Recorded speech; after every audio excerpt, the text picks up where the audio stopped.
Consider supporting Review Tech USA on Patreon for just $1 a month. Link below in the description. Fat Man Tells Life Story, next on Review Tech USA. Skip it up and that up. So as we know, the Trump administration on February 8th had a meeting with the video game industry, the ESA, regarding violent video games, because I guess the 90s never happened, or Trump at least didn't get the memo. So they think going down this route again, blaming video games for the violence in the United States, is a smart idea. Believe me, believe me, believe me, believe me. And during this meeting, they showed a reel of video games where they showed violent cutscenes or violent scenes from all the games. And yeah, I'm sure the ESA is truly shocked. Oh my God, our game developers make violent games that they know they make because they develop them? Wow! Also, I thought it was amazing, too, that they showed the No Russian scene from Modern Warfare 2. Trump administration, that's from 2009. It wants its violent cutscene back. It's almost a decade later. Tremendous, tremendous, tremendous. But this video is not about me going into more statistics and facts. I already beat that horse to death in my previous video talking about Trump and violent video games. I'll link to it below in the description if you want to check it out. This video is about my history with violent video games. How I think I turned out to be a fairly well-rounded person.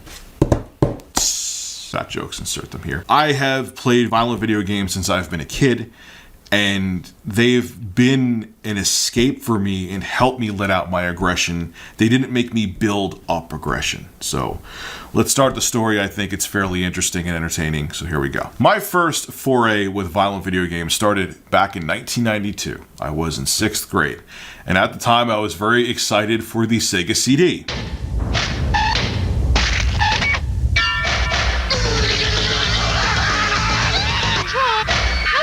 That happen.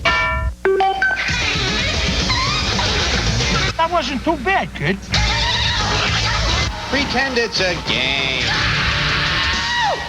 Which ended up after I got it for Christmas, collecting dust. But I didn't know what it would be. It seemed so exciting with the commercials. You would see Sewer Shark in the commercials and all the different cutscenes. And back then, FMV seemed super exciting. So my parents got me the Sega CD for Christmas of 1992, going into 1993, and they got me a copy of a game called Night Trap.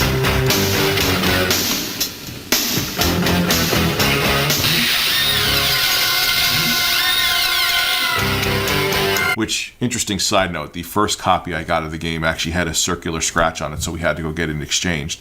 But that's besides the point. And I remember, you know, when I got my Sega CD, I tried, they had a sampler disc with a game called Soul Feast on it. Now we got Soul Feast. More like Soul Feces. I'm like, this is all cool. And they had a compilation disc with like Golden Axe and Streets of Rage, and the menu screen had actual orchestrated music.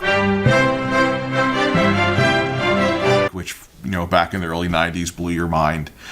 But then I popped in Night Trap. Parents got me Night Trap too, because that's just what my parents didn't give a crap. They just let me listen to any music I wanted to and play any kind of games I wanted to. And Night Trap was the game that got Congress and the United States government up in arms back then. It was also Mortal Kombat, I'll talk about in a little bit. That came out for consoles in 93, was released in arcades in 92. And I remember playing Night Trap and thinking it was the dumbest thing in the world. I mean, I don't know, for any of you who haven't played Night Trap, it was an FMV based game from a company that's very, very, very defunct called Digital Pictures. It had Dana Plato in it, who was on Different Strokes. She was the actress from Different Strokes. And what you were in charge of doing, because it was an FMV game, which FMV games have virtually no gameplay in them, really. It's just a really bad movie that you press a button and that'll change what kind of scene comes up. You were in charge of like the security cameras, and the girls in this house had people trying to kidnap them, and there were traps throughout the house, and you had to make sure you activated the traps. And it was annoying too, because you had to know all it was based was on, it was like a memory-based game. Okay, you had to make sure that there's someone breaking in over here, so you have to remember through trial and error and, you know, losing a bunch of times to make sure you're in this room setting this trap up at the right time. And the violence, honestly, that was in that game wouldn't even be thought, people would even blink about it now if it was in an after-school special for kids. Okay, I've played Night Trap, and its worst moments are like, wow, this is really cheesy and laughable. But Night Trap got politicians like Joe Lieberman to lose their mind, even though he admitted he never played the game, because people now realize that games or video games, the technology was to the point where they started to have realism, even though FMV, especially on the Sega CD, was a joke. But we went from Nintendo and even the early days of Sega Genesis and Super Nintendo, where everything was cute and sprites and pixelated, to now where you could have real graphic violence. And that continued too with Mortal Kombat, which I also got. And of course, because I was a kid and I needed to see the blood, I got the Sega Genesis version. Even though, in my opinion, the Super Nintendo version graphically, in terms and animation wise and the whole nine, was superior. The controls were a little bit laggier on the Super Nintendo version, but all in all, I think it was a truer representative package to what the arcade version of Mortal Kombat was. I didn't care about any of that, though. That's not the point. I just wanted it for the Sega Genesis because there was blood in it, and you had to enter the code for Mortal Kombat for the Sega Genesis, because it was funny, because even though Sega Genesis version had fatalities and blood and all that, when you got the game, if you didn't put the blood code in the original Mortal Kombat, you wouldn't have any of the violence. It would just be just like the Super Nintendo version, except with crappier graphics. But of course, we found the code, we entered it when you had that title screen, and did all the fatalities.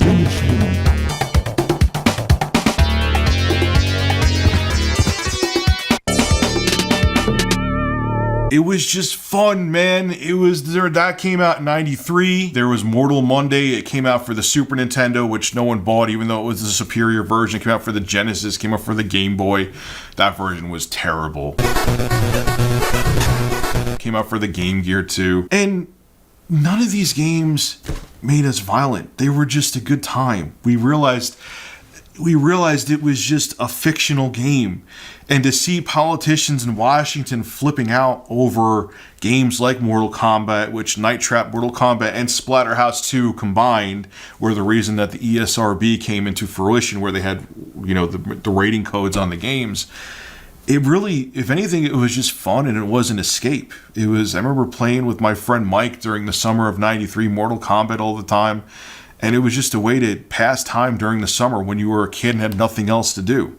And neither of us have criminal records. Neither of us have committed any violent acts. But let's continue on. As time went on and I got older, I got into high school and I got a 60 megahertz Pentium PC because I felt like I was a boss back then. Keep in mind, before that, my dad had nothing but old 286 computers.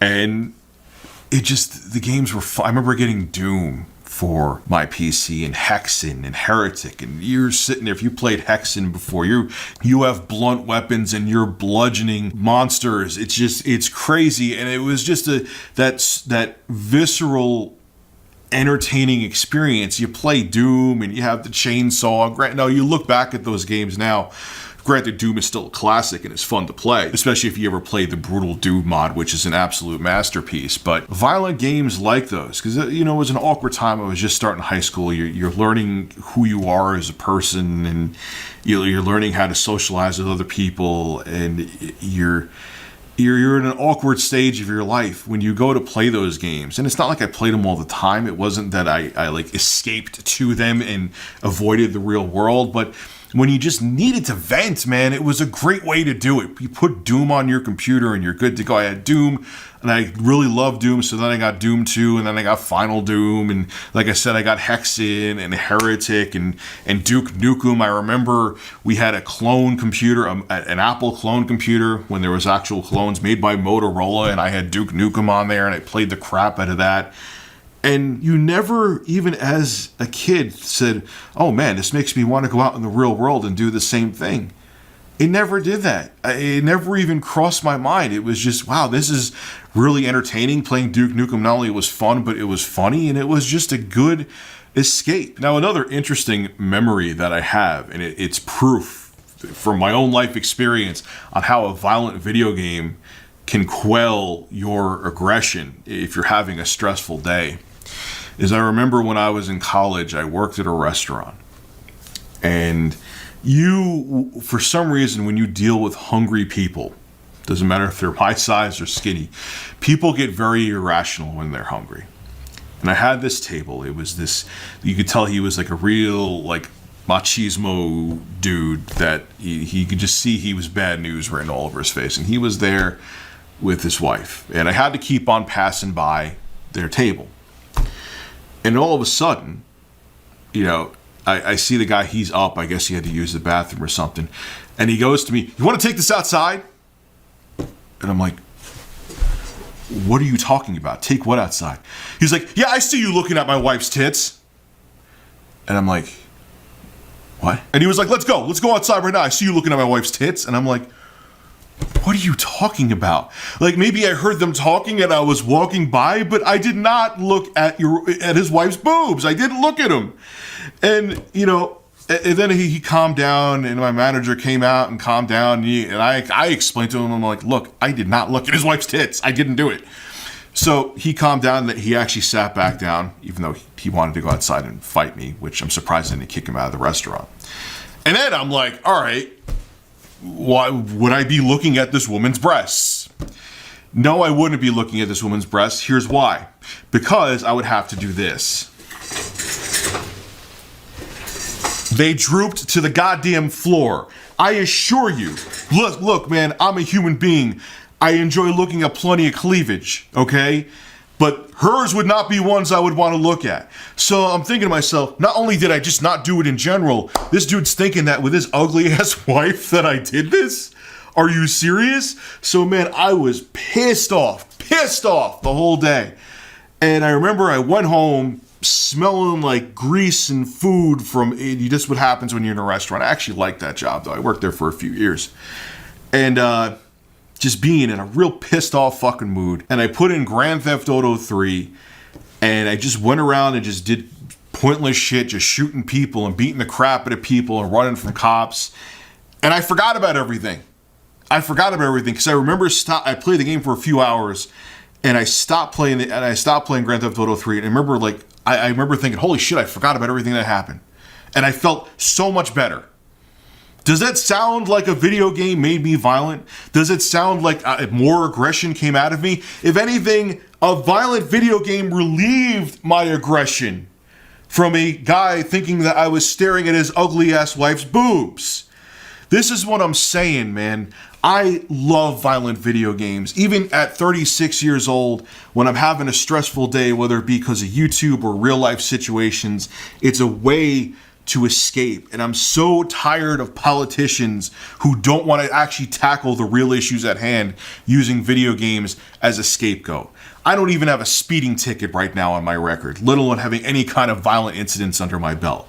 You need to find another excuse instead of going after violent video games, because there's been violence in all media throughout history. Stop using the one that people are least familiar with as a scapegoat because you don't want to deal with reality, because you don't want to piss off your paymasters, aka the NRA. This is Richard Review Tech USA signing out. Have a good one. All right, ladies and gentlemen, if you enjoyed this video, make sure to hit that like button. And to hear more content like this, make sure to subscribe to Review Tech USA.